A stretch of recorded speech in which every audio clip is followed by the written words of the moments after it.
Alright, quick update on the Flying King. I went ahead and put a couple coats of clear on it.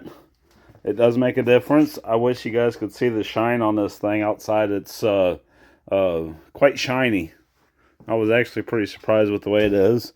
I let it dry for about an hour. So this is the results of that. Of course, nothing much has changed. It's just a clear coat. And, I mean, obviously we're going to have to let this dry for a week, but it's dry to the touch.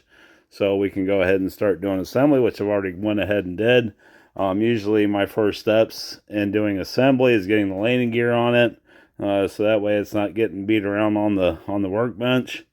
And, so from there I usually start just, wherever I feel. And I went ahead and got the motor mounted. Went ahead and, I forgot that I thought I already had it mounted, but I didn't, so I went through and drilled out the holes and everything, put 8/32 bolts and blind nuts on it, or not blind nuts, but lock nuts. These are not tapped. You can tap a plastic mount. Never had a problem with that before. I dug through my stash of control linkages, and the servo was too far back to really put a solid wire in there, so I went ahead and put a nylon in there. It's just something I had laying around. No idea where it's from.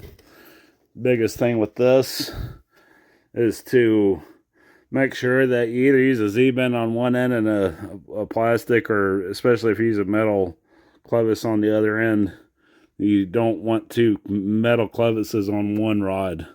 I have two plastic ones, so they won't back out with vibration, which could be a bad thing depending on what control surfaces you would do that to. With nylon, we want to make sure that we get some good mounts here to hold the nylon into place. See if I can show you what I did up in the front here. I don't know if you can see that back there, but right back there, I went ahead and drilled a hole in a piece of balsa wood and attached it to the bottom of the fuel tank strap.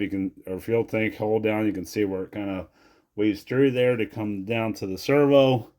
Got another one there. Got a longer one here. These are just C8 in place. Later on, when if I need to mix up, I'm sure I'll need to mix up some epoxy somewhere across here. Maybe it's just this. I'll go ahead and wait, but I'm going to mix some epoxy up, and I'll make nice fillets around that. In my experience, the vibrations cause the CA on plastic to come apart quite easily, so I like to mix up some epoxy and epoxy them in there, so that way they're just permanently mounted and they won't go anywhere. Went ahead and got the landing gear straps down. Make sure your angles are correct. These are bent forward a little bit. Don't want it going back for a tail dragger. Am I really happy with the paint job? You can nitpick it a little bit. I could have put some more white down. I do have a little bit left. And just to get some better coverage.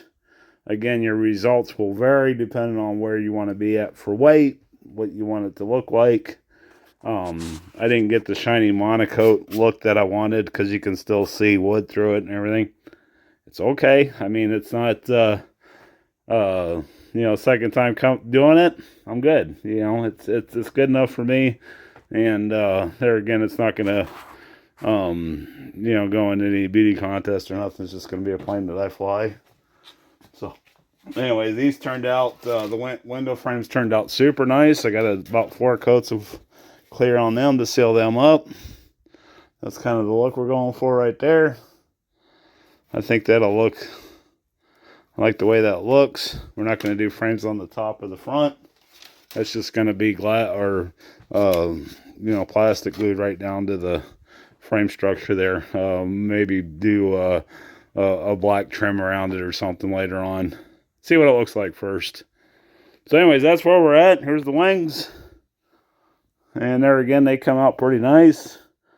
There is some imperfections in it. I mean, I'm not going to lie that, you can't see some of the patchwork that I had to do. And so anyways, But it looks, like I said, it looks nice. I'm pretty happy. I've learned a lot on this, and that's the whole point of trying stuff new, is just to get, you don't get better unless you keep practicing at it. So it'll work. And so anyways, I'll bring it back. I think I'm going to move on to doing linkages for the rudder and elevator. Get that knocked out, get the tail wheel assembly put back on, and then onto the wings after that. Not sure how far I'm going to get today, so anyhow, we'll bring it back when I got more to show you. All right, so I went ahead and moved back to the tail after getting the throttle linkage hooked up. We're going to do pull pulls on the rudder. So I dug through my hardware bin here and found some linkages. This one had to, like I said, had to hog a hole out for the elevator. That'll work. We're gonna do the dowel rod with these are with 256 wire on each end. We're gonna do pull on the top. Now this is where things can get a little interesting, because while you can make, these are Dubros here, heavy duty arms. Well, you could make these work. Let me see, where's the other one at? Here's the other new one. Those are two different ones. These work better, the ones that are in the middle, not offset like this. I think these are the heavy duty ones, and these are just the standard ones. But the problem, I know I got another one here, there it is. The problem that you run into is when you put these together for pull pulls. And I know they make flipping hardware for this stuff, but I ain't got none right now. I never seem to do. The holes are, I don't know if you can see that or not, but the holes are opposite of each other when you put them together like that. I like to use these 348 bolt nut sets to bolt them together. So I dug through all that, and I found some used ones. While one was a little, wasn't right. It wasn't perfect. The one side, the top hole was broken, so I just made them the same length. Not super important with today's radios that we have all these options. Basically what I'm going to do is I'll go probably in this middle hole here. The further in you go on the surface and the further out you go on the horn, the more travel you will get.